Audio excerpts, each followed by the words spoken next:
अशी काही चर्चा झाली का? हो, आम्ही आजही बोलणार आहे. मी शेट्टी साहेब असतील किंवा तुपकर साहेब असतील किंवा खोत भाऊ असतील, सदाभाऊ खोत भाऊ असतील, पाशा पटेल भाऊ असतील, आणखीन ते जयंत पाटील साहेब असतील.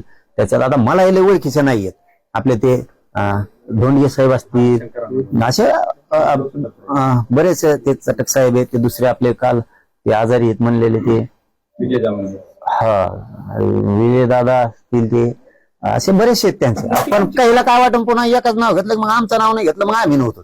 त्यामुळे त्याला फड्यात पडतच नाही. सगळे सन्माननीय शेतकरी संघटनेचे अध्यक्ष जिथपर्यंत माहिती तिथपर्यंत आम्ही फोन लावतो आणि त्यांना निमंत्रित करतो. आणखीन कोण कोण प्रहार संघटनेचे असतील, सगळे ते संस्थापक अध्यक्ष आमदार कडू भाऊ असतील, जे काय असतील ना, ते सगळ्यांनाच ते शिष्टमंडळ फोन लावतो. जी चर्चा झाली त्यांच्यासोबत कोणत्या प्रश्नावर नाही हो, करायची आता झाली नाही. आता चर्चा करायची 2 तारखेला आम्हाला सविस्तर, की कोणत्या मागणीविषयी आपल्याला लढायचंय आणि जिंकायचं. कारण बार बार शेतकऱ्याला पळून मजा नाही. शेतकरी पूर्ण ताकद ओतणारी दात, त्याच्यात जेवढी क्षमता आहे ना, शेतकरी तेवढी क्षमता हे आंदोलन दाखवणार आहे. अर्धे लोक आंदोलनात राहणार आहेत कुटुंबातले आणि अर्धे लोक शेतात. म्हणजे कामही बुडणार नाही, आंदोलनही थांबणार नाही. एका घरात 4 लोक असले तर 2 आंदोलन, एका घरात जर 15 लोक असतील तर 7 तिकडं 7-8 शेतात. कोणाच्या घरात 2 असतील तर 1 आंदोलनात 1 शेतात कामासाठी. इतक्या ताकदीची लढाई होणार आहे. पुन्हा असं आंदोलन देशाने बघितलं नसतं, शांततेत होणार, पण शेतकऱ्याच्या पदरात न्यायच पडणार. आणि कसा पडत नाही ते आम्ही बघतो. फक्त यांनी येणं गरजेचं आहे. पाटील, तुम्ही आता बोलले की महाराष्ट्रातल्या बरोबरच राज्यातील देशातील सुद्धा नेत्यांनी ते यावं, तसं हरियाणा नेत्यांशी काही चर्चा? देशातले नाही म्हणलं मी, राष्ट्रीय अध्यक्ष. म्हणजे आता जालन्यातली जरी संघटना असली तरी ते राष्ट्रीय अध्यक्ष आहे. कारण त्यांचं कार्यक्षेत्र देशभर वाढवण्यासाठी त्यांना प्रत्येकाला राष्ट्रीय अध्यक्ष, कोणाला संस्थापक अध्यक्ष असे नावं लागलेले. त्यामुळे राष्ट्रीय अध्यक्ष राष्ट्रातल्या देशातले नाही बोलवत आम्ही, फक्त महाराष्ट्रात. पाटील, आता सरकारनं राज्यामध्ये जे शेतकऱ्यांचे नुकसान झालं होतं त्यावर दिवाळीपूर्वी नुकसान भरपाई देण्याचं आवाहन केलं होतं. मात्र अद्यापपर्यंत ज्या जालना जिल्ह्यातून आंदोलन करतायत तिथल्या शेतकऱ्यांना अद्यापपर्यंत मदत पोहोचलेली नाही. त्यावरती टीका केली होती की आता तात्पुरता आनंद आहे, त्यांचे कपडे पाडण्यापर्यंत. हा, म्हणूनच हे आपण आता आंदोलन उभा करायचं ठरवलं. शेतकऱ्यांना न्याय नाही मिळू शकत.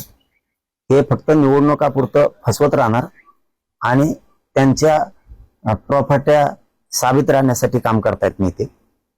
त्यांची प्रतिष्ठा, आमदार, मंत्रीपद साबित राहण्यासाठी काम करतायत.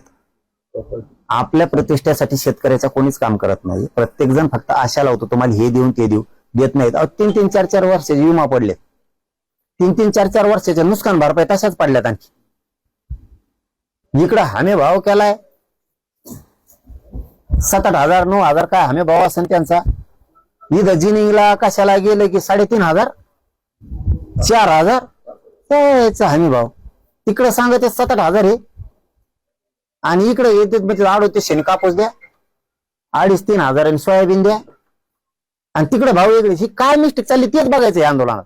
दुधाला कसा भाव वाढत नाही, कांद्याला कसे वाढत नाहीत, फळबागाला कसे वाढत नाहीत, भाजीपाल्याचे भाव कसे वाढत नाहीत, आमचे कसं काय वाढत नाहीत, मालाचे भाव कसं काय वाढत नाही. माल म्हणजे सगळे आले, शेतीमाल हे कसं काय वाढत नाही हे बघायचं आम्हाला. कर्जमुक्ती कसं काय होत नाही भाव ह्या बारीनं बघायचे.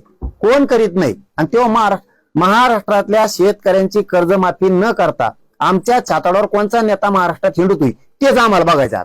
तो महाराष्ट्रात कसं काय हिंडतो, म्हणजे आमची इज्जत घालून तो महाराष्ट्रात हिंडतो का? यांच्या 1,000-1,000 कोटीच्या प्रॉपर्टी झाल्यात. आमचं आता पावसात सगळं वाहून गेलं, उद्ध्वस्त आयुष्य झालं शेतकऱ्याचं. त्याच्यामुळे शेतकऱ्यांनी ना आता यांना नीट करण्याचे दिवस आले. एकाही महाराष्ट्रातल्या शेतकऱ्यांनी बॅलेट पेपर आपल्या गावात लावून द्यायचा नाही. आपल्या मागण्या मान्य झाल्याशिवाय ते निवडणुका फेवडणुका तिकडे खड्ड्यात गेल्या. म्हणजे आपल्याला काय रिश आहे का त्यांना निवडून आणायची, निवडणुका घ्यायची? आणि आपल्या लेकरा बाळांचं काय? आता isakal.com आहे देशातील नंबर 1 ची मराठी न्यूज वेबसाईट. प्रत्येक अपडेटसाठी isakal.com ला नक्की भेट द्या.